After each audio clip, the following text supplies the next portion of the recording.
আসসালামু আলাইকুম সবাইকে। আশা করি সবাই ভালো আছো, সুস্থ আছো, যে যেখানেই আছো। তো আজকে আমরা লেকচার 6 নিয়ে চলে এলাম, অধ্যায় 4 এর। তো এটাও হচ্ছে ওই যে PHPOH এর লাস্ট অংশ আরকি। হ্যাঁ, আমরা মোটামুটি লেকচার 4, 5, 6 এই তিনটা হচ্ছে PHPOH অম্লের শক্তিমাত্রা, এগুলো নিয়ে হচ্ছে একটু আমাদের আলোচনা আরকি। হ্যাঁ, সো চলো দেরি না করে স্টার্ট করে ফেলি। তো অলরেডি এই অংশটা তো তোমাদের দেখানো হয়েছেই যে পিএইচ এর গুরুত্ব, এটা অলরেডি আর বলার কিছু নাই। এই যে অনেক ভার্সিটিতে আসছে, হ্যাঁ, রিটেন এমসিকিউ সবগুলাতে আসছে, এই জন্যই তো এটাকে আসলে তিনটা ভাগে ভাগ করা আর কি। হ্যাঁ, আসল কারণ। আচ্ছা, তো এটা নিয়ে বরাবরের মতোই মানে আগেও বলেছি, এখনো আবারও বলতেছি যে উনার নামটা কিন্তু বারবার মনে রাখতে হবে। আমরা ভার্সিটি প্রত্যাশী হই, মেডিকেল প্রত্যাশী হই, বুয়েট প্রত্যাশী হই, যে কোনোই হই না কেন, যেহেতু এটা ভার্সিটি মাস্টার ক্লাস, তো এগুলা কিন্তু কোশ্চেন আসে। এগুলা কিন্তু কোশ্চেন আসে যে 1909 সালে সোরেনসেন পেজ স্কেল আবিষ্কার করেছিলেন, 0 থেকে 14 রেঞ্জ ছিল। আচ্ছা, আমরা কিন্তু ইতোমধ্যে তীব্রটা পড়ে ফেলছি, দুর্বলটা পড়ে ফেলছি। আজকে অতি দুর্বল নিয়ে পড়বো, প্লাস অনুবন্ধী অম্লক্ষার, KW, এইসব মানে এইসব বিষয় নিয়ে একটু আলোচনা করবো। আগেও করেছিলাম, যেটা বলেছিলাম আজকেই বাকি সবগুলা সাম আপ করে ট্রাই করবো। হ্যাঁ, আচ্ছা, তো ফার্স্ট অফ অল অম্লক্ষার মতবাদ দিয়ে শুরু করি। অম্লক্ষার মতবাদ, প্রথম মতবাদটা ছিল হচ্ছে আর্হেনিয়াসের। তো আর্হেনিয়াস বলেছিলেন শুধুমাত্র জলীয় মাধ্যমে, হ্যাঁ, তার মতবাদটা শুধুমাত্র জলীয় মাধ্যমের জন্য খাটে, জলীয় মাধ্যমের জন্য খাটে। তো ওনার কথাটা ছিল যারা জলীয় মাধ্যমে H+ আয়ন দান করে তারা হচ্ছে অম্ল, আর যারা জলীয় মাধ্যমে OH- আয়ন দান করে তারা হচ্ছে ক্ষার। শেষ। মানে যারা জলীয় মাধ্যমে H+ আয়ন দান করে তারা অম্ল, আর যারা জলীয় মাধ্যমে OH- আয়ন দান করে তারা হচ্ছে ক্ষার। সো বেসিক কথা হচ্ছে ওনারটা শুধু জলীয় মাধ্যম ছাড়া খাটতো না, তো তাই এই জন্য ম্যাক্সিমাম মানে অন্য যে মাধ্যমগুলো আছে, কঠিন, তরল, বায়বীয় বা ধরো গ্যাসীয় আর কি, যে কোনো ফিল্ডে বা যাদের মধ্যে OH নাই তাদেরটা কিভাবে আমরা অম্লক্ষার নির্ধারণ করব, এইসব বিষয়গুলো আসলে ওনার থিওরি দিয়ে ব্যাখ্যা করা যেত না। এটা হচ্ছে একটা সীমাবদ্ধতা ছিল। তার মানে ওনার শুধুমাত্র একটাই মনে করো ভালো দিক, যেটা আর কি সূচনা, যে অম্লক্ষার মতবাদের সূচনা, মোটামুটি ভালো একটা স্টার্টিং উনি করে দিয়ে গিয়েছেন। এবং ওনারটা ছিল শুধুমাত্র কোন মাধ্যমের জন্য ভাইয়া?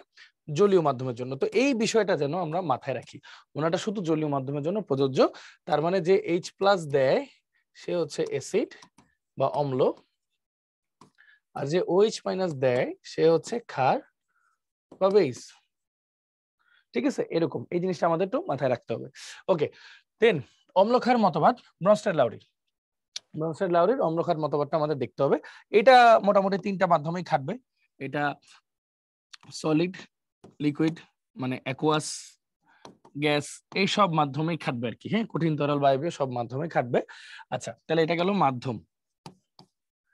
আচ্ছা, এখন উনি কি বলছিলেন? উনি বলছিল যে হচ্ছে H+ আয়ন দান করতে পারবে সে হবে অ্যাসিড বা অম্ল, আর যে H+ আয়ন গ্রহণ করতে পারবে সে হচ্ছে বেস বা ক্ষার। এটা উনি বলেছিলেন। আর উনার কথার যে প্রেক্ষিটা ছিল H+, মানে উনি তুলনা করছেন সবসময় সবকিছুকে H+ দিয়ে, উনার আর কি। তো সবসময় H+ দিয়ে তুলনা করাতে এই H+টা আবার কি বলতো, হাইড্রোজেনের মধ্যে কয়টা প্রোটন থাকে? একটা, ইলেকট্রন থাকে একটা, তাই না? কিন্তু যখন আমি H+ বলবো তখন প্রোটন শুধু থাকবে, ইলেকট্রন কিন্তু থাকবে না। একটা ইলেকট্রন চলে গেছে, দেখি তো প্লাস। তো এটাকে আসলে H+ কে আমরা প্রোটনও বলতে পারি। কি বলতে পারি? প্রোটনও বলতে পারি। উনি যেহেতু প্রোটন দিয়ে ব্যাখ্যা করছেন যে যে প্রোটন ছাড়তে পারে সে হচ্ছে অ্যাসিড, যে প্রোটন নিতে পারে সে হচ্ছে ক্ষার। এটা কোন অবস্থায়? কঠিন, তরল, বায়বীয় সব ধরনের মাধ্যমে প্রযোজ্য। তো উনি যেহেতু শুধু প্রোটন দিয়ে ব্যাখ্যাটা করেছেন, এজন্য উনার মতবাদকে প্রোটনীয় বা প্রোটন আয়ন মতবাদও বলা হয়। হ্যাঁ, প্রোটনীয় বা প্রোটন আয়ন মতবাদও বলা হয়ে থাকে। ঠিক আছে, উনার মতবাদকে প্রোটনীয় বা প্রোটনায়ন মতবাদ বলা হয়ে থাকে। এবং উনার মতবাদ থেকে আসলে অনুবন্ধী অম্লক্ষার বিষয়টা প্রথম প্রচলিত হওয়া শুরু হয়। তো চলো দেরি না করে আমরা অনুবন্ধী অম্লক্ষার, যেটা খুবই গুরুত্বপূর্ণ এবং এখান থেকে প্রশ্ন আসে, দেখাবো। তো এই জিনিসটা পড়া শুরু করি। ফার্স্ট অফ অল, অনুবন্ধী অম্লক্ষার জিনিসটা কি? সে ফর এক্সাম্পল, আমি যদি একটা এক্সাম্পল দেখাই, ধরো তোমার কাছে কে আছে, সাপোজ তোমার কাছে ধরো আছে একটা HCl আছে, এটার সাথে আমি H2O দিলাম। আচ্ছা, এখন একটা প্রশ্ন করতে পারে যে ভাই H2O কি অম্লীয় না ক্ষারীয়? এটা বৈশিষ্ট্যটা কেমন, অম্লীয় না ক্ষারীয়? আচ্ছা, তো এটা নিয়ে আমি তোমাদেরকে আগে এখানে একটু পড়াই দিই। H2O অ্যামফোটেরিক, অ্যামফোটেরিক মানে উভধর্মী আর কি। মূলত ওইটা নিউট্রাল থাকে H2O, কিন্তু এটা উভধর্মী বিক্রিয়া করতে পারে। দেখাই, যেমন HCl এর সাথে যদি H2O বিক্রিয়া করি তখন কি হয় জানো, এই Hটা এই যে এই Hটা H3O এর সাথে চলে যায়, তাহলে H3O plus plus Cl minus, এইভাবে জিনিসটা তৈরি হয়। একটু খেয়াল করে দেখো তো ঠান্ডা মাথায়। তার মানে এখানে এটা তো একটা অম্ল, এটা তো আমরা খুব ভালো মতো জানি HCl একটা অম্ল। তার মানে এখানে সে কি হিসেবে কাজ করতেছে, একটা ক্ষার হিসেবে কাজ করতেছে না? আবার একটু খেয়াল করো তো ঠান্ডা মাথায়, এটা তো H2O ছিল, আর এখানে ব্যাপারটা কি হয়েছে, H2O প্লাস H প্লাস, মানে এই H2O কি করছে, একটা H প্লাস গ্রহণ করছে না নিজের দিকে।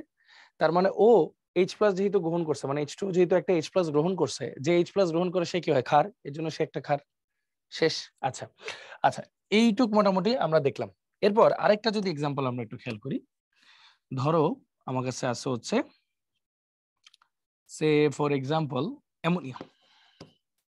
অ্যামোনিয়াস অ্যামোনিয়া কি, অ্যামোনিয়া কিন্তু একটা ক্ষার আসলে। হ্যাঁ, অ্যামোনিয়া একটা লুইস ক্ষার। কিভাবে বুঝলাম, আসো দেখাই।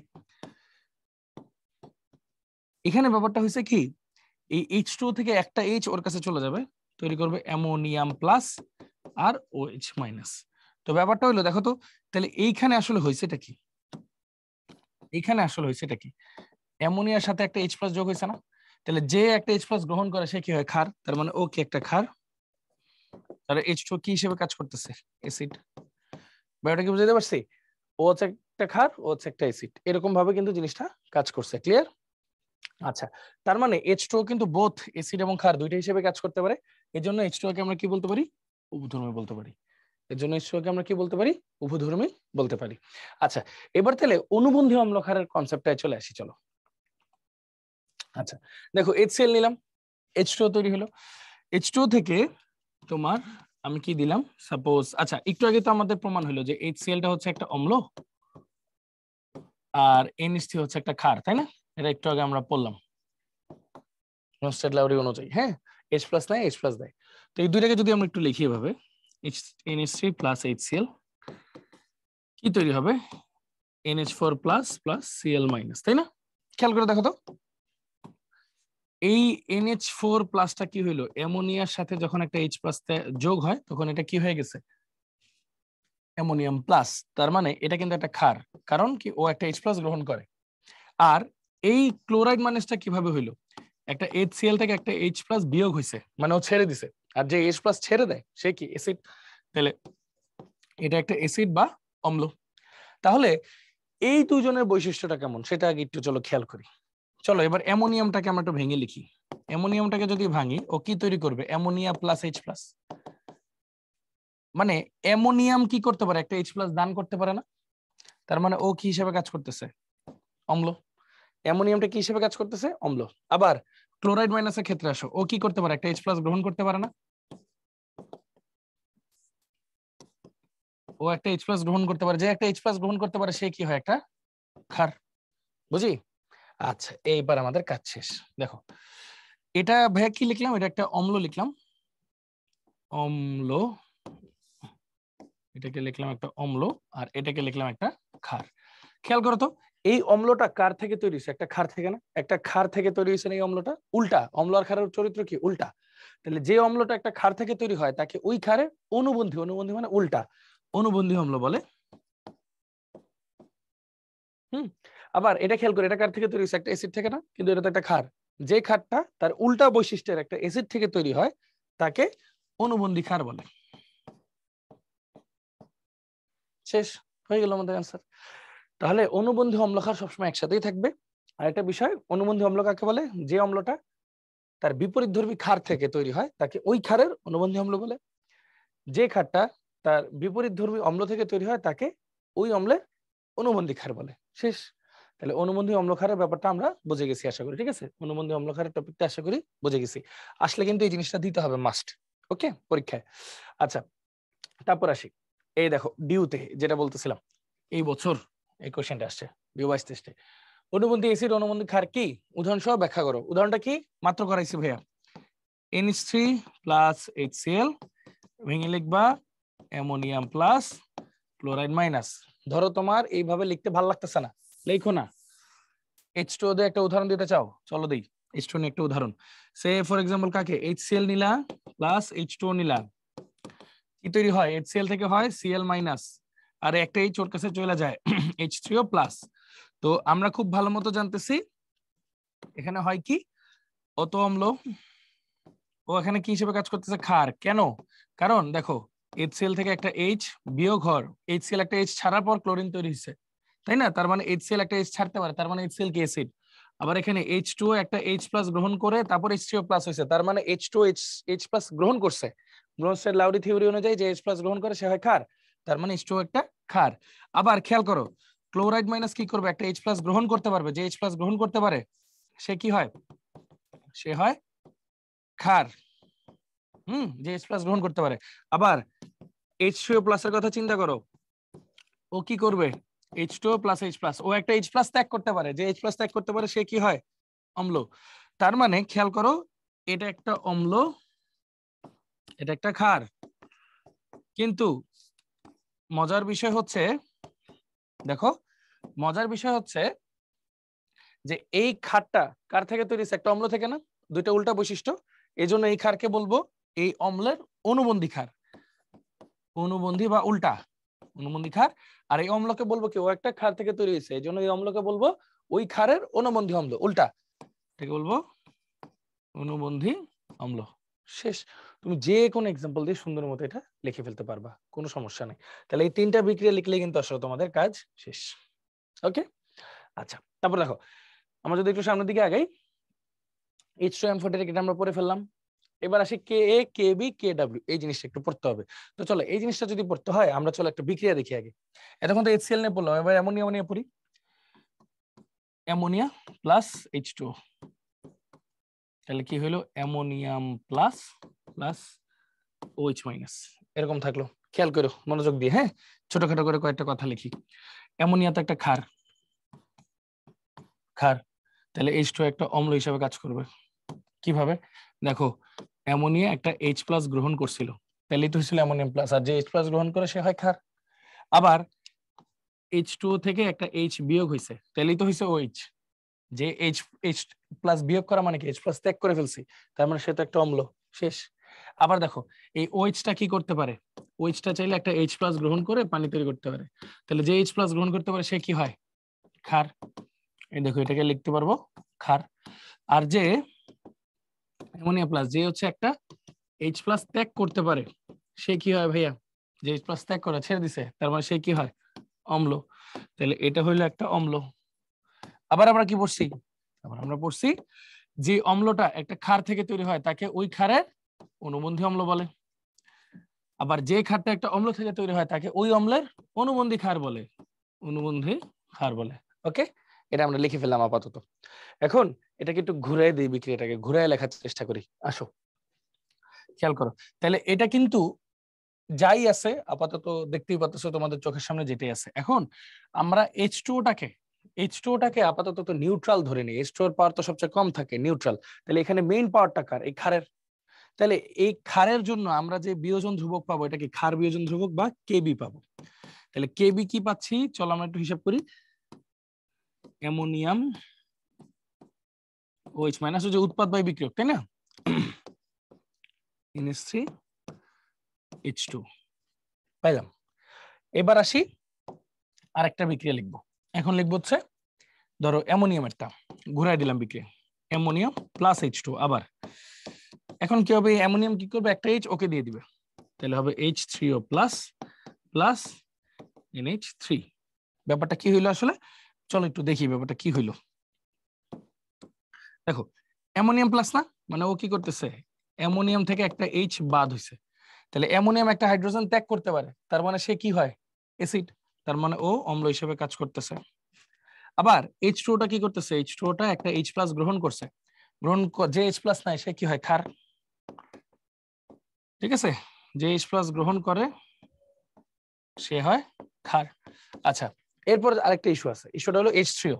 দেখো H3O প্লাস ও কি করতে পারে, একটা H প্লাস কিন্তু ত্যাগ করতে পারে। দেখো H2O প্লাস H প্লাস ত্যাগ করে, তার মানে যে H প্লাস ত্যাগ করে সে কি হয় অম্ল, তাহলে এটা একটা অম্ল। আর NH3 কি করতে পারে, একটা H প্লাস গ্রহণ করতে পারে, গ্রহণ করে কি হয় ক্ষার হয়। সরি অ্যামোনিয়াম প্লাস হয়, তাহলে যে H প্লাস গ্রহণ করে সে কি হয়? ক্ষার। তাহলে সে হয় একটা ক্ষার। কিন্তু ওই যে ভাইয়া যেটা প্রথম থেকে পড়ে আসছে, দেখো তো এই অম্লটা কি হয়েছে? একটা ক্ষার থেকে তৈরি হয়েছে না, তাকে এটাকে অনুবন্ধী অম্ল বলবো। আর এই ক্ষারটা একটা অম্ল থেকে তৈরি হয়েছে না, এজন্য এটাকে অনুবন্ধী ক্ষার বলবো।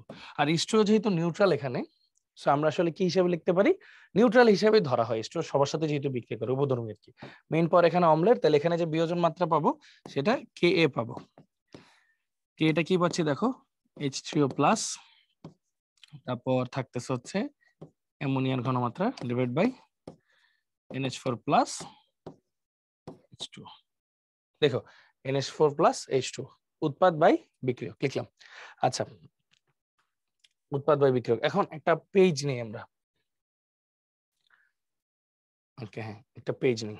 দেখো একটা পেজ যদি নেই, একটু আগের জিনিসটাকে যদি আমরা ট্রাই করে, দেখো কে আছে কেবি আছে, ঠিক আছে?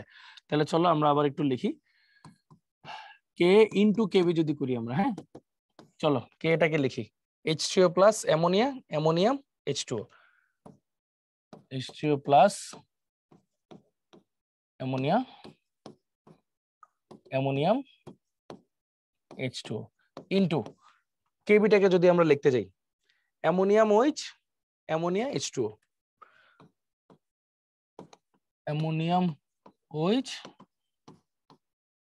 Ammonia H2O। খেয়াল করো অ্যামোনিয়া অ্যামোনিয়া কাটা, অ্যামোনিয়াম অ্যামোনিয়াম কাটা, তাহলে থাকলো কি H3O plus by H2O divide by H2O square. দেখো তো কার সাথে মিলে, খেয়াল করো তো 2H2O, এখান থেকে কি হয় H3O প্লাস OH মাইনাস, এটা আমরা দেখাইছিলাম। এটাকে আমরা কি বলতাম? পানির বিয়োজন ধ্রুবক আর কি, কেডি। হ্যাঁ পানির বিয়োজন ধ্রুবক, স্ববিয়োজন ধ্রুবক, নিজেই বিয়োজিত হয় পানি যেভাবে, এটা কি লিখতাম H3O plus into OH minus by H2O square. তাহলে এইটাকেই আমরা আবার একটু এভাবে লিখতাম যে এই কেডি ইন্টু H2O স্কোয়ার, এই H2O স্কোয়ারকে যদি গুণ করে দিই সেক্ষেত্রে পাইতাম কি আয়নিক গুণফল, তাই না? পানির অণুগুলার আয়নিক গুণফল। আর এই H3O প্লাস কে আসলে H2O লেখা যায়, মানে সরি H3O প্লাস কে আসলে শুধু H প্লাস লেখা যায়, কারণ H2O এর ঘনমাত্রা তো ফিক্সড। ওই যে নির্দিষ্ট তাপমাত্রায় পানির ঘনমাত্রা নির্দিষ্ট, হ্যাঁ পানির ঘনমাত্রা নির্দিষ্ট। তো আলটিমেটলি এখানে যদি H2O এর, এই যে দেখো এটা একটা ধ্রুবক, এটাও কিন্তু নির্দিষ্ট তাপমাত্রায় ধ্রুবক, এটাও ধ্রুবক, তাহলে সব ধ্রুবক গুলাকে একটা ধ্রুবকে রাখা। তাহলে দেখো এই ধ্রুবকটা তো হিসাব করার দরকার নাই, যেটা চলক সেটাকে হিসাব করব। তাহলে এটারে H প্লাস OH মাইনাস আকারে লেখা যায়, এটাকে বলা হয় KW, এটাকে বলা হয় KW বা পানির আয়নিক গুণফল। হ্যাঁ তাহলে দেখো এই জিনিসটাকে আমরা কি লিখতে পারি KD। আর যেহেতু একটা ধ্রুবক, তো আলটিমেটলি এই ধ্রুবক গুলাকে আমরা একসাথে কি লিখতে পারি KW। ঠিক আছে, তার মানে আমরা আলটিমেটলি কি বললাম ভাইয়া? আমরা আলটিমেটলি বললাম যে খুবই গুরুত্বপূর্ণ একটা জিনিস, যে Ka into Kb is equal to KW। কিন্তু এখানে একটা উল্লেখযোগ্য বিষয় আছে।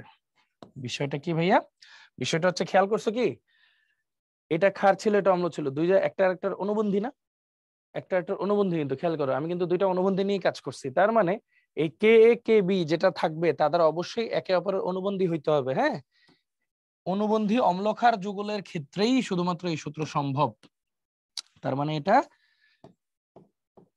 অনুবন্ধী অম্লক্ষার যুগলের জন্যই প্রযোজ্য,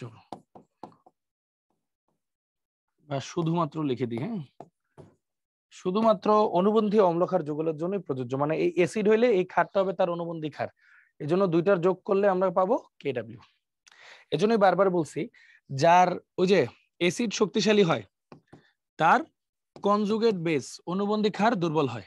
ঠিক আছে, অ্যাসিড শক্তিশালী হয় তার অনুবন্ধী ক্ষার দুর্বল হয়, কারণ দুইটার যোগফল তো সমান। তাহলে একটা বিষয় গেলে এটা অবশ্যই কম হবে, শেষ সিম্পল। তাহলে যার কে বেশি তার কেবি অনেক কম, কারণ কি দুইটার গুণফল তো KW সমান। তাহলে আমরা কি পড়তে পারি? চলো একটা জিনিস পড়ি, সেটা হচ্ছে দেখো K into KB is equal to KW। KW এর মান কত? 25 ডিগ্রি সেলসিয়াস তাপমাত্রায় 10⁻14 উভয় পক্ষে মাইনাস লগ নাও।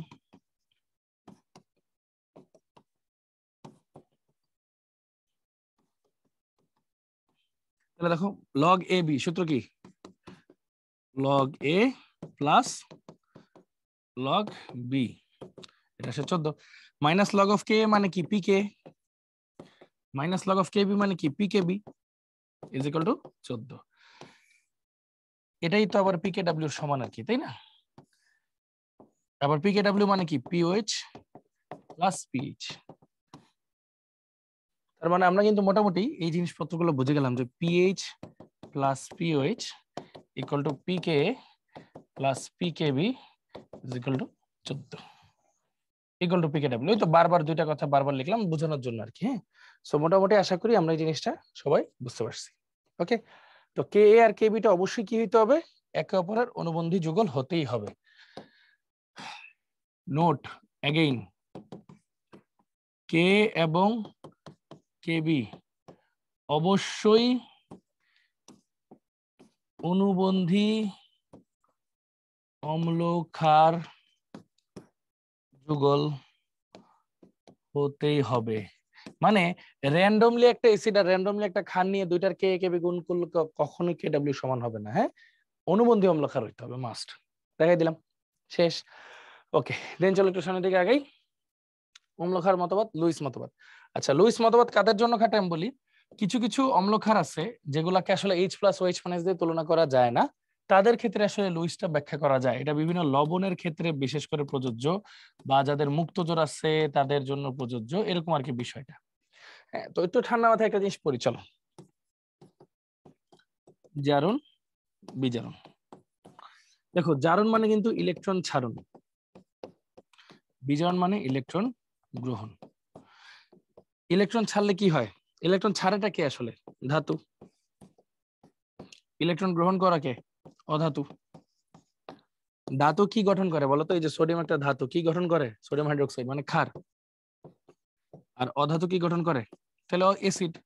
যেমন ভালো একটা উদাহরণ হলো HCl, অধাতু গঠন করে অ্যাসিড। আচ্ছা, তো তার মানে আমরা কি বুঝলাম, আমরা বুঝলাম ইলেকট্রন ছাড়লে হয় ক্ষার, ইলেকট্রন গ্রহণ করলে হয় অ্যাসিড। এখন লুইস ক্ষার তাহলে কারা, যারা ইলেকট্রন ছাড়তে পারে। ইলেকট্রন কারা ছাড়তে পারে, যাদের অষ্টকের বেশি ইলেকট্রন আছে, বেশি ইলেকট্রন আছে, যেটাকে আমরা আরেক ভাষায় বলি অষ্টক সম্প্রসারণ। অষ্টক সম্প্রসারণ বুঝো নাই, কোনো সমস্যা নাই, বুঝাই দিই। সাপোজ একটা উদাহরণ দিই, SF6, সালফারের শেষ কক্ষপথে ইলেকট্রন আছে 6টা, ও 6টা ফ্লোরিনের সাথে বিক্রিয়া করছে, তাহলে মোট ইলেকট্রন কয়টা হলো, সালফারের 6টা, ফ্লোরিনের 6টা, তাহলে 12টা। আমাদের নিয়ম কি, সর্বশেষ কক্ষপথে 8টা ইলেকট্রন থাকলে স্থিতিশীল হয়, ওর তো 12টা আছে মানে 8-এর বেশি আছে, মানে 4টা সে ছেড়ে দিতে পারবে। তার মানে ও একটা উদাহরণ গেল। আর এটা কি হইতে পারে, মুক্তজোর থাকলে, মুক্তজোর বিদ্যমান, যেমন অ্যামোনিয়া, নাইট্রোজেন মুক্তজোর আছে, H2O, নরমালি H2 আছে, বাট H2 তো অ্যামফোটেরিক, এটা দেখানোর দরকার নেই। ধরো PCl3, ফসফরাসের মুক্তজোর আছে। মানে যাদের মুক্তজোর আছে তারা কি করতে পারে, ওই যে সন্নিবেশ সমযোজী বন্ধন, এই যে অ্যামোনিয়াটা কি করবে, এই মুক্তজোরটা সে H+ কে দিয়ে দিবে, দিয়ে সে কি তৈরি করবে, অ্যামোনিয়াম প্লাস। আর যে H+ গ্রহণ করতে পারে সে কি হয়, ক্ষার। তার মানে অ্যামোনিয়াম প্লাস তৈরি করে মুক্তজোরের মাধ্যমে। তাহলে মুক্তজোর থাকলে সে কি হবে, লুইস ক্ষার। অথবা যার অষ্টক কি আছে, বেশি আছে, সে হবে লুইস ক্ষার। শেষ হয়ে গেল। আচ্ছা, এদেরকে আরেকটা নামে চিহ্নিত করা হয়। দেখো ওরা কার প্রতি আকৃষ্ট হয়, পজিটিভের প্রতি না, যেহেতু ওদের কাছে ইলেকট্রন বেশি, তাহলে পজিটিভের প্রতি আকৃষ্ট হয়, পজিটিভকে নিজের দিকে টানতে চায়, পজিটিভকে বলা হয় নিউক্লিয়াস, তাহলে এদেরকে বলা হয় নিউক্লিওফাইল। নিউক্লিওফাইল বলা হয় এদেরকে, বা কেন্দ্রাকর্ষী। নিউক্লিয়াস তো কেন্দ্রে থাকে, তো এদেরকে বলা হয় কেন্দ্রাকর্ষী। আমরা জৈব যৌগে এটা নিয়ে অনেক আলোচনা করছি। হ্যাঁ, নিউক্লিয়াসকে যারা আকর্ষণ করে বা পজিটিভকে যারা আকর্ষণ করে তাদেরকে কেন্দ্রাকর্ষী বা নিউক্লিওফাইল বলে। এবার বাদ থাকলো কি, Luis acid. Luis acid, Luis acid কখন হবে, দেখো অ্যাসিড কখন হয়, যখন ইলেকট্রন গ্রহণ করে, মানে ইলেকট্রন শর্টেজ আছে। হ্যাঁ, তার মানে অষ্টকের কম ইলেকট্রন থাকবে, মানে এটাকে আমরা আরেক নাম দেই অষ্টক সংকোচন, অষ্টক সংকোচন, যেমন অ্যালুমিনিয়াম ক্লোরাইড। অ্যালুমিনিয়ামের শেষ কক্ষপথে ইলেকট্রন 3টা, সে 3টা ক্লোরিনের সাথে বন্ধন করছে, মোট ইলেকট্রন 6টা, অষ্টক পূরণ করতে হলে আরো 2টা লাগবে, তার মানে সে নিতে চাবে। ঠিক আছে, তাহলে এটাকে আমরা বলতেছি কি অষ্টক সংকোচন হইলে কি করতে পারবে, সে ইলেকট্রন নিতে পারবে, এটাকে বলতেছি আমরা কি লুইস অ্যাসিড। আচ্ছা, আরেকটা বিষয়, যাদের ইলেকট্রন কম আছে তারা তো ইলেকট্রনের প্রতি আকর্ষিত হবে, তাই না? আমার ইলেকট্রন কম, আমি তো চাবো ইলেকট্রনকে আমার দিকে টানতে, তাহলে ওদেরকে বলা হয় ইলেকট্রোফাইল, ওদেরকে বলা হয় ইলেকট্রোফাইল বা ইলেকট্রন আকর্ষী, ইলেকট্রন আকর্ষী। আচ্ছা, আবার চার্জ দিয়েও কিন্তু দুইটাই বোঝা যায়, হ্যাঁ, চার্জ দিয়ে, যেমন ওর তো ইলেকট্রন দরকার, তাহলে ওর চার্জ অবশ্যই কি হইতে হবে, পজিটিভ না? ওর চার্জ অবশ্যই হইতে হবে পজিটিভ, ও পজিটিভ হইলেই তো ইলেকট্রনকে নিজের দিকে টানতে পারবে। আর এর ক্ষেত্রে চিন্তা করো, ও হলো নিউক্লিওফাইল বা কেন্দ্রকে আকর্ষণ করে বা প্লাসকে আকর্ষণ করে, তাহলে তার চার্জ কেমন হওয়া উচিত, নেগেটিভ চার্জ হওয়া উচিত, তাহলে নেগেটিভ হইলে তো পজিটিভকে আকর্ষণ করবে, তাই না? আর বেশি ইলেকট্রন থাকাও মানে তো সে নেগেটিভ আলটিমেটলি, হ্যাঁ। এই সো মোটামুটি এটা হচ্ছে আমাদের লুইস মতবাদ, হ্যাঁ। আমরা এই পৃষ্ঠাটা 1 মিনিট রাখি, দেন হচ্ছে আমরা আবার কন্টিনিউ করতেছি।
ওকে, তো আমরা এটা মোটামুটি দেখলাম, এবার চলো একটু সামনের দিকে আগে। ওকে, প্রশ্ন শুরু, হ্যাঁ। পানির আয়নিক গুণফল কেডব্লিউ এর একক কোনটি? আচ্ছা, পানির আয়নিক গুণফল নরমালি কেডব্লিউ, এটাতে কি থাকে, এটা তো আগের দিনেও পড়াইছি আর কি, ফার্স্টের দিন পড়াইছি, এটাতে আসলে থাকে H plus OH minus usually আর কি, তাই না? এখন দেখো তো, এটাও তো একটা গ্রাম আয়ন, তাই না? নরমালি গ্রাম আয়ন, গ্রাম আয়ন, একটা আয়নের গ্রাম একক নিলাম, ঠিক আছে, পার লিটার, এটাও নিলাম, মনে করো গ্রাম আয়ন পার লিটার, তাহলে উত্তর কি হলো, গ্রাম ion square per litre square, এভাবে বলা যায়। আলটিমেটলি অ্যান্সার কিন্তু দেখো গ্রাম ion square per litre square, হ্যাঁ, এভাবে লেখা যায়। তারপর দেখো কোন উক্তিটি সঠিক নয়, দেখো পানির বিয়োজন তাপহারী বলে তাপমাত্রা বৃদ্ধিতে H প্লাস আয়ন বৃদ্ধি পায়, হ্যাঁ ঠিক আছে, পানির বিয়োজন তাপহারী, তাপ দেওয়া লাগে, হ্যাঁ।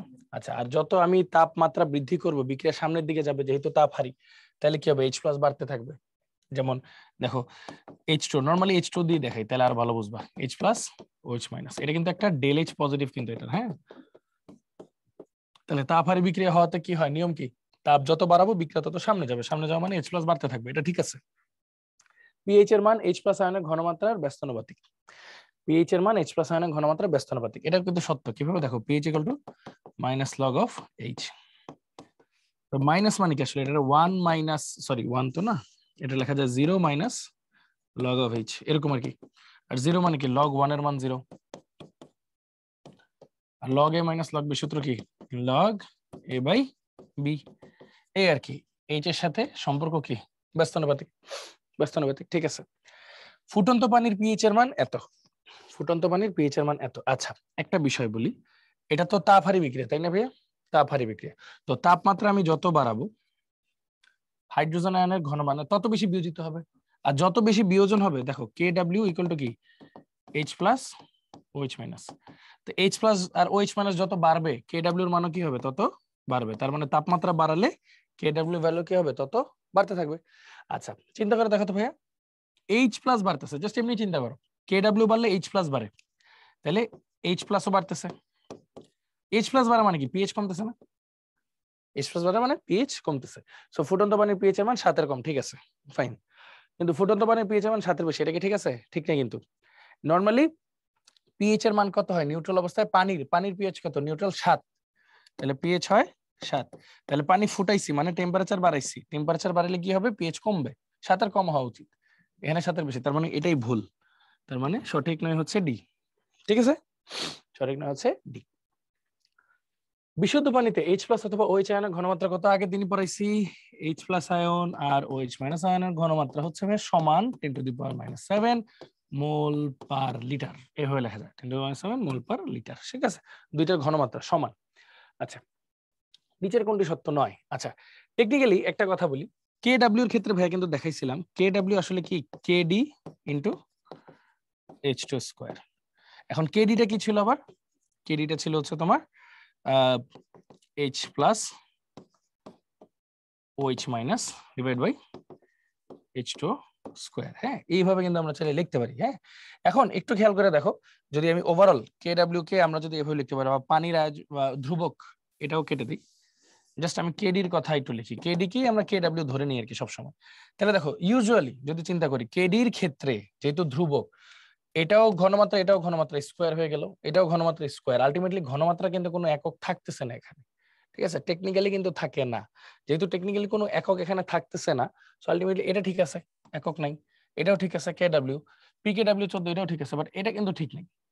একক থাকলে স্কোয়ার হবে, সোজা কথা, থাকলে স্কোয়ার, যেহেতু KW মানে হচ্ছে H+ OH- তো দুইটার গুণফল M² এরকম হবে, বাট M তো আর হবে না, তার মানে 9 হচ্ছে এটা। ওকে, 9 হচ্ছে এটা। আচ্ছা, এটা কেডি লিখে রাখি, বেটার। ওকে, সো চলো একটু আগে, বিশুদ্ধ পানিতে OH আর H+ এর মোলার ঘনমাত্রা অনুপাত কত? বিশুদ্ধ পানিতে H+ যত, OH- তত, ইকুয়াল টু 10⁻⁷। তাহলে দুইটার মোলার ঘনমাত্রার অনুপাত বলছে, মানে H+ বাই OH-, দুইটার ঘনমাত্রার অনুপাত একই হবে, স্বাভাবিক, কাটাকাটি যাবে, একই মান, তাহলে হবে 1। ওকে, 25°C তাপমাত্রায় বিশুদ্ধ পানির আয়নিক গুণফল কত? 25°C তাপমাত্রায় বিশুদ্ধ পানির আয়নিক গুণফল KW = 10⁻⁻14, তাহলে 10⁻⁻14 আয়নিক গুণফলের মান 10⁻⁻14। তারপর দেখো, এটা অনেকবার আসছে, বিশুদ্ধ পানিতে OH আয়নের ঘনমাত্রা কত? বারবার পড়াইতেছি। হ্যাঁ, OH আয়নের ঘনমাত্রা H+ আয়নের ঘনমাত্রা দুইটাই সমান বিশুদ্ধ পানিতে, 10⁻⁷ মোল পার লিটার, তাহলে 10⁻⁷ মোল পার লিটার। পানির PKW এর মান কোনটি? দেখো, KW যদি 10⁻⁻14 হয়, PKW = কি? -log of KW, তাহলে 14, তাহলে অ্যান্সার হচ্ছে 14। দেখো, এগ্রি করতে আসছিল। ঠিক আছে, কঠিন কিচ্ছু না, একবার যদি থিওরি বুঝে যাও, সলভ করলে দেখবো অনেক ইজি। তারপর দেখো, কে এর নিম্নোক্ত মানের উপর ভিত্তি করে এসিড গুলাকে সবল থেকে দুর্বলতার ক্রম অনুসারে সাজাও। সবল থেকে দুর্বলতার ক্রম অনুসারে সাজাও। আচ্ছা, মনে রাখবা, কে এ যত বেশি, অম্লত্ব তত বেশি, মানে সবল তত বেশি। আচ্ছা, খেয়াল করো, এখন এটা হলো 10⁻⁻10 -4 -5 -4। আচ্ছা, তাহলে সবচেয়ে দুর্বল তো হাইড্রোজেন সায়ানাইড, এটা নিয়ে কোনো সন্দেহ নাই। ওর চেয়ে শক্তিশালী হচ্ছে -5, যেটা HC2H3O2, এটা। তারপর খেয়াল করো, এটাও -4, এটাও -4, কোনটা বড়? 1.78, 4.6? 4.6টা বড়, তাহলে ওইটা ছোট, HCOH, দেন HNO2। এই সিরিয়ালটা কোথায় আছে দেখো তো, প্রথমটাই আছে, তাহলে অ্যান্সার এ। কে এ যত বাড়বে তত সবলতা বাড়বে, তাহলে সবল থেকে দুর্বলের ক্রমটা দেখানো হলো। আচ্ছা, তারপর দেখো, পিকে এর মান বৃদ্ধির সাথে সাথে অম্ল ধর্মের কেমন পরিবর্তন হয়? কে এ বাড়লে অম্লত্ব বাড়ে, কিন্তু পিকে এ কমে। আমরা দেখাইছিলাম যে পিকে = -log of k বা log 1/k, এভাবে। তাহলে কে বাড়লে পিকে কমে, তাহলে কে বাড়লে পিকে কমে, কিন্তু পিকে যদি বাড়ে তাহলে কে কমবে, মানে অম্লত্ব কমবে, মানে অম্লত্ব কমবে। আচ্ছা, ফুটন্ত অবস্থায় পানির পিএইচ কত? একটু আগে দেখাইছি যে টেম্পারেচার বাড়ানো মানেই ফুটানো, টেম্পারেচার বাড়াইলে H+ বাড়ে, H+ বাড়ে মানে KW বাড়ে। KW যদি বাড়ে, খেয়াল করো, KW যদি বাড়ে তাহলে আসলে ঘটনাটা কি হচ্ছে, বা H+ যদি বাড়ে তাহলে কি হয়? H+ এর সাথে আবার পিএইচ এর সম্পর্ক উল্টা, তাই না? কারণ পিএইচ = কি? log of 1/h, এরকমও লেখা যায় আর কি, ওই যে এরকম সিমিলার ভাবে। তাহলে H যদি বাড়ে পিএইচ কমে, তাহলে নরমালি বিশুদ্ধ পানির পিএইচ কত? 7। তাহলে টেম্পারেচার যখন আমি বাড়াবো, পিএইচ তো তাহলে একটু কমবে, কমলে কি হবে? 7-এর কম হবে, তাহলে 7 অপেক্ষা সামান্য কম।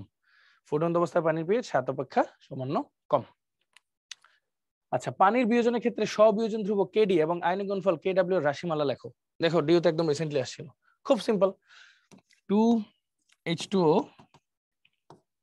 H3O plus plus OH minus, এভাবে লেখা যায়। হ্যাঁ, বা এটাকে যদি আরেকটু ভেঙে লিখতে চাও, ধরো তোমার মন চাইলো যে ভাই একটু ভেঙে লিখবো, চলো লিখি H2O প্লাস H2O, এটা একটা H প্লাস ত্যাগ করবে আর একজন গ্রহণ করবে, তাহলে একটা কি হলো H2O, একটা H প্লাস গ্রহণ করার পর এটা হইছে, তাহলে ধরো এটা ধরলাম ক্ষার, প্লাস এটা OH মাইনাস কখন হবে, যখন H2O থেকে একটা H প্লাস বিয়োগ হবে, ধরলাম এটা অম্ল, তাহলে এই H3O প্লাসটাকে আবার একটা H প্লাস ত্যাগ করতে পারবে, তার মানে এটা একটা অম্ল, আর এই OH মাইনাস একটা H প্লাস গ্রহণ করতে পারে, তার মানে এটা একটা ক্ষার, তাহলে এই অম্লটা কি হয়েছে, একটা ক্ষার থেকে আসছে, তাহলে এটাকে বলবো অনুবন্ধী অম্ল। মানে যে এখান থেকে দেখা যায় এটা কিন্তু একটা ক্ষার, ক্ষার থেকে এটা আসছে, আর এটা কিন্তু একটা অ্যাসিড, অ্যাসিড থেকে এই ক্ষার আসছে, তার মানে এটাকে বলা হয় অনুবন্ধী ক্ষার। সব ভাবে ব্যাখ্যা করা যায় ভাইয়া, কোনো সমস্যা নাই, দিলাম। তাহলে এটার যদি আমরা কেডি লিখি, স্ববিয়োজন ধ্রুবক, এই যে এটাই H3O plus OH minus divide by H2O square, এভাবে লেখা যায়। কিন্তু কিন্তু আমরা কি জানি, মোটামুটি একটা ফিক্সড একটা ভ্যালু আছে যে পানির নির্দিষ্ট অবস্থা, হ্যাঁ, টি ফিক্স থাকলে স্পেসিফিক্যালি যদি বলি 25°C রুম টেম্পারেচার, যেটাই বলি না কেন, ওই ফিক্সড টেম্পারেচারে পানির যে ঘনত্ব আমরা লিখতে পারি পানির ক্ষেত্রে 1 গ্রাম পার মিলিলিটার। তাহলে পানির মোল কত হবে, N 1/18 মোল, মোল নাম্বার কি, ভর বাই আণবিক ভর। আবার আয়তন 1 ml আছে, এটা 1000 ml নিতে হবে, তাহলে পানির ঘনমাত্রা কত আসে, নির্দিষ্ট তাপমাত্রায় আগে বলতেছি, তাহলে মোল ভাগ আয়তন, তাহলে আসতেছে 1000/18, মানে অলমোস্ট 55.56 মোলার। দেখো পানির নির্দিষ্ট তাপমাত্রায় পানির ঘনমাত্রাও কিন্তু নির্দিষ্ট, হ্যাঁ, নির্দিষ্ট তাপমাত্রায় পানির ঘনমাত্রাও কিন্তু নির্দিষ্ট। আমি আরেকবার ক্রস চেক করতেছি অ্যান্সারটা ঠিক আছে কিনা, অ্যান্সার ঠিক আছে, নির্দিষ্ট তাপমাত্রায় পানির ঘনমাত্রা নির্দিষ্ট, তার মানে এটাও কিন্তু একটা ধ্রুবক মান, তাই না? আচ্ছা, এটা হলো কেডির রাশিমালা, এটা হলো সরি, এটা হলো কেডির রাশিমালা, ঠিক আছে। এখন যদি আমাদের লিখতে হয় কেডব্লিউ, কেডব্লিউ কি, দেখো এই কেডি কে যদি আমি H2O কি বললাম, কেডি তো গুণফল, মানে একটা ধ্রুবক, এই ধ্রুবকটাকে যদি আমি আরেকটা ধ্রুবক দিয়ে গুণ করি, কারণ টি ফিক্স থাকলে H2O এর ঘনমাত্রাও ফিক্সড, তাহলে দুইটা ধ্রুবকের গুণফল যদি আমি লিখতে যাই, এটা কিন্তু এইভাবে লেখা যায়। দেখো আবার এই যে দেখো এই H3O প্লাস, H3O প্লাস মানে এটা কি, আবার H প্লাস প্লাস H2, এটার মান তো ধ্রুবক, তাই না, এটার H2 এর মানটা কিন্তু ধ্রুবক, তো আলটিমেটলি H3O প্লাস কে আমরা H প্লাস লিখতে পারি, সো আলটিমেটলি এটাকে আমরা লিখতে পারি H প্লাস OH মাইনাস। দেখো দুইটা ধ্রুবকের গুণফল আর একটা ধ্রুবক, এটাকে বলা হয় KW, বা এখানে শুধু যেহেতু পানির আয়নগুলো আছে, পানির আয়নিক গুণফল, এটাকে কি বলা হয়, পানির আয়নিক গুণফল। সো বেসিক থিং হচ্ছে এইভাবে করে আমরা ডিনোট করতে পারি সুন্দর করে। তাহলে আমাদের কি বলছে, কেডব্লিউ রাশিমালা লেখো, স্ববিয়োজন ধ্রুবক লেখো, স্ববিয়োজন মানে পুরা পানি নিজে বিয়োজিত হয়ে যে ধ্রুবকটা তৈরি হয় সেটা লেখো। তাহলে দেখো সিম্পল, আমাদের কিন্তু জিনিসটা চলে আসলো, আশা করি সবাই বুঝতে পারছো। আর এরকম অনুবন্ধী অম্লক্ষারের জন্যই কে কেবি ইকুয়াল টু কেডব্লিউ, ঠিক আছে। দেখো ডিউর কোশ্চেন সলভড। আচ্ছা, তো চলো একটু সামনের দিকে আগাই। একটা মিনিট, 18, হ্যাঁ 18 নিচে চলে আসবে, 1000টা উপরে চলে যাবে, হ্যাঁ ঠিক আছে, ওকে। তারপর দেখো কেডব্লিউ এর উপর তাপমাত্রার প্রভাব কি, একটু আগে পড়াইছি যে আমি যত বেশি তাপমাত্রা বাড়াবো, সরি ফর দ্যাট, ওকে, যেটা বললাম আমি যত বেশি টেম্পারেচার বাড়াবো, যেহেতু এই যে দেখো এটি একটি তাপহারী বিক্রিয়া, তাপহারী বিক্রিয়া হতে আমি টেম্পারেচার যত বাড়াবো বিক্রিয়া তত সামনে যাবে, ওই যে লা সাতিলি নীতি অনুযায়ী সামনে যাওয়া মানে কি, তত বেশি H প্লাস উৎপন্ন হবে, তত বেশি OH মাইনাস উৎপন্ন হবে।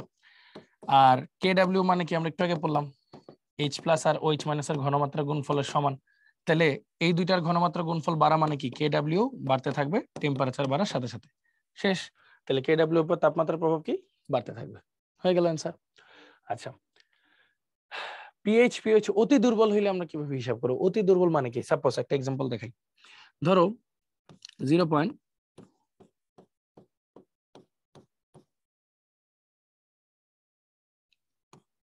1 মোলার HCl এর পিএইচ কত?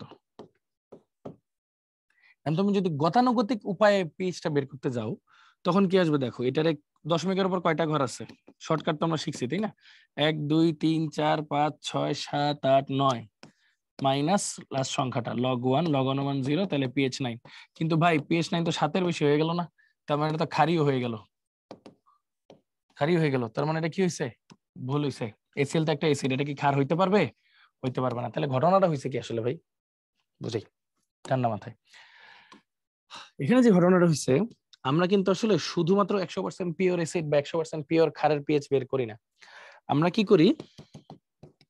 পানির মধ্যে অ্যাসিড বা পানির মধ্যে ক্ষার দিই। তার মানে এখানে কিন্তু অলরেডি HCl তো থাকবেই, পানিও থাকে। এখন বিশুদ্ধ পানি থাকে। এখন HCl কে ভাঙলে কি হয়? H plus Cl minus. এটাকে ভাঙলে কি হয়? H plus OH minus. তার মানে আলটিমেটলি আমরা পিএইচটা বের করি পাত্রর। তাহলে H প্লাস অফ পাত্র কি আসতেছে ভাইয়া? H প্লাস অফ অ্যাসিডটার প্লাস H প্লাস অফ পানিরটার। এর বিশুদ্ধ পানির H প্লাস এর ঘনমাত্রা কত? 10 টু দি পাওয়ার মাইনাস 7, এটা আমরা জানি। এখন বিষয় হচ্ছে অন্যান্য অ্যাসিডের ক্ষেত্রে কেন করলাম না? ভাইয়া খেয়াল করো, অন্যান্য অ্যাসিড আমার থাকে 0.01 মোলার, 0.1 মোলার এরকম থাকে। তো দেখো 0.1 এর সাথে যদি আমি 10 টু দি পাওয়ার মাইনাস 7 মানে কত? 10 টু দি পাওয়ার মাইনাস 7 মানে 1 2 3 4 5 6 7 নাম্বার একটা 1, এটা যদি যোগ করি তাহলে কি আসে? 0.1 2 3 4 5 6 7। এই 1 থাকা না থাকা একই কথা। মানে কি, এটার তুলনায় এটার মান অত্যন্ত নগণ্য, এজন্য আমরা এটা হিসাব করি না। হিসাব করলে অ্যান্সার একই আসতো। কিন্তু যখন অ্যাসিডের ঘনমাত্রা অনেক কম হবে, টু বি স্পেসিফিক, যখন H প্লাস, এটা অ্যাসিড হোক অথবা বেজ হোক, ক্ষার হোক, যারই হোক, যার ঘনমাত্রা যখন 10 টু দি পাওয়ার মাইনাস 5 মোলারের কম হবে, এটা মাথায় রাখবা। অ্যাসিড হোক অথবা ক্ষার হোক, যার ঘনমাত্রা অনেক কম, 10 টু দি পাওয়ার মাইনাস 5 এর কম মানে কি? অনেক কম। Example 10 to the power minus 6, 10 to the power minus 7, 10 to the power minus 8, blah blah blah, এরকম যখন থাকবে তখন আমি তার সাথে দেখো 10 টু দি পাওয়ার মাইনাস 5 মানে কি? 0.1 2 3 4 5, হ্যাঁ এই ভ্যালু। আর 10 টু দি পাওয়ার মাইনাস 7 1 2 3 4 1 2 3 4, ধরো না দেখাইলে বুঝবা না, 1 2 3 4 5, 1 2 3 4 5 6 7, এই ভ্যালুটা কিন্তু কাছাকাছি, এই দুইটা ভ্যালু কাছাকাছি। এই জন্য আমরা তখন এটাকে ইগনোর করতে পারবো না, তখন এটাকে যোগ করতে হবে। কারণ পাত্রের পেজ বের করে আমি আলাদা করে HCl এর পেজ বের করা সম্ভব না, এজন্য দুইটাকেই তখন যোগ করা লাগে। তো এই জন্যই এইসব ম্যাথের ক্ষেত্রে এখন দেখো পিএইচ তাহলে কত হবে? Minus log of H plus. এখন এই H প্লাসটা কি হবে? Total H plus. Total H plus মানে ওর H প্লাস, ওরটা কত? 0.1 2 3 4 5 6 7 8 9 প্লাস 7 1 2 3 4 5 6 7, এই দুটো যোগ করতে হবে। এই দুটো যোগ করে যদি আমি এখন অ্যান্সারটা বের করতে যাই, তোমাদেরকে দেখাই কত আসে। -7 প্লাস 10 টু দি পাওয়ার -9, এই দেখো এখন আমার অ্যান্সার আসবে 6.996। 6.996 দেখো 7-এর কাছাকাছি। কেন 7-এর কাছাকাছি জানো? 7-এর কাছাকাছি এই কারণে, কারণ এটা তো অনেক দুর্বল, এই কারণে অনেক কম ঘনমাত্রা, মানে HCl দুর্বল না, ঘনমাত্রাটা অনেক কম, সেটা বুঝাইতেছি, অনেক কম ঘনমাত্রা। তো একদম পানির নিউট্রালের কাছাকাছি, বাট স্টিল 7-এর কম, তো মানে কি অম্লীয়, তার মানে তার বৈশিষ্ট্য সে বজায় রাখছে, রাখছে, তার মানে আগের অ্যান্সারটা ভুল। তার মানে আমরা এখন থেকে কি শিখলাম? যখনই আমরা দেখব, সামারিটা লিখে দিই, যখনই আমরা দেখব যে কোনো অ্যাসিড বা বেজের ঘনমাত্রা is less than 10 to the power minus 5 molar, তখন আমার H প্লাসের H প্লাস টোটালটা হিসাব হবে এভাবে, H প্লাস অফ অ্যাসিড বা বেজ যেটা লিখবে সেটা plus 10 to the power minus 7। এই 10 টু দি পাওয়ার মাইনাস 7টা কার জন্য আসছে? H প্লাস অফ পানি, পানির H প্লাস কত? 10 টু দি পাওয়ার মাইনাস 7। বিশুদ্ধ পানি, সবসময় বিশুদ্ধ পানি ব্যবহার করি আমরা, ডিস্টিল ওয়াটার, ঠিক আছে? এই হলো আমাদের অবস্থা, ঠিক আছে? এটা একটু ক্যালকুলেটরের বিষয়, তো এটা জাস্ট দেখায় রাখলাম, ইন এনি কেস যদি কখনো দিয়ে দেয় বা জিজ্ঞেস করে কত যোগ করা লাগে, তখন যাতে তোমরা পারো। আচ্ছা, তো এই তো আমাদের এইটুক ছিল। তো আমরা ওভারঅল পিএইচ রিলেটেড যত ধরনের সমস্যা আছে চেষ্টা করেছি সকল ধরনের সমস্যা যাতে সমাধান করতে পারি। তো ওভারঅল আমরা কিন্তু আজকে মোটামুটি বেশ কয়েকটা টপিক কভার করেছি, যেখানে কেডব্লিউ ছিল, কেবি ছিল। তার মানে আমরা কিন্তু বুঝলাম যে এই কে আর কেবি যে ইকুয়াল টু কেডব্লিউ হয়, এটা কোন ক্ষেত্রে অবশ্যই অনুবন্ধী ব্যাপারটা থাকতে হবে, মানে অনুবন্ধী অম্লক্ষারের জন্য এটা প্রযোজ্য। ১ 14 কত হয় না হয়, তারপর টেম্পারেচার বাড়ালে যে কেডব্লিউ বাড়ে, এই জিনিসটা তখন কি হয়, পিএইচটা কমে যায়। তো এই বিষয়গুলো কিন্তু আমরা দেখছি এবং এখান থেকে প্রচুর কোশ্চেন আসে, সেটা কিন্তু আমরা জেনে নিলাম। ঠিক আছে, তো আশা করি পিএইচ রিলেটেড মানে পিএইচ এর তিনটা টাইপের ম্যাথ আছে। একটা হলো অনেক তীব্র, যেটা ফার্স্ট লেকচার 4 এ করাইছিলাম। তারপর দুর্বল মানে আলফার ভ্যালু শূন্যের কাছাকাছি, তখন হচ্ছে অসওয়াল্ডের লঘুকরণ সূত্র, এটা করাইছিলাম। আর অতি দুর্বল তখন হইলে কি 10⁻⁷ যোগ হয়। তিনটেই দেখাইলাম আলাদা আলাদা ভাবে, এবং অনুবন্ধী অম্লক্ষার, অ্যাসিড বেস থিওরি সবকিছুই দেখানোর চেষ্টা করলাম যাতে তোমাদের যে কোনো কোশ্চেনে যাতে মিস না হয়। হ্যাঁ, okay, so thank you so much সবাইকে কষ্ট করে ধৈর্য ধরে ক্লাসটা করার জন্য। ইনশাআল্লাহ আমরা সামনের লেকচারে বাফার যৌবনের বিষয় নিয়ে আলোচনা করব। তো সবাই ভালো থাকো, সুস্থ থাকো, আল্লাহ হাফেজ, আসসালামু আলাইকুম সবাইকে।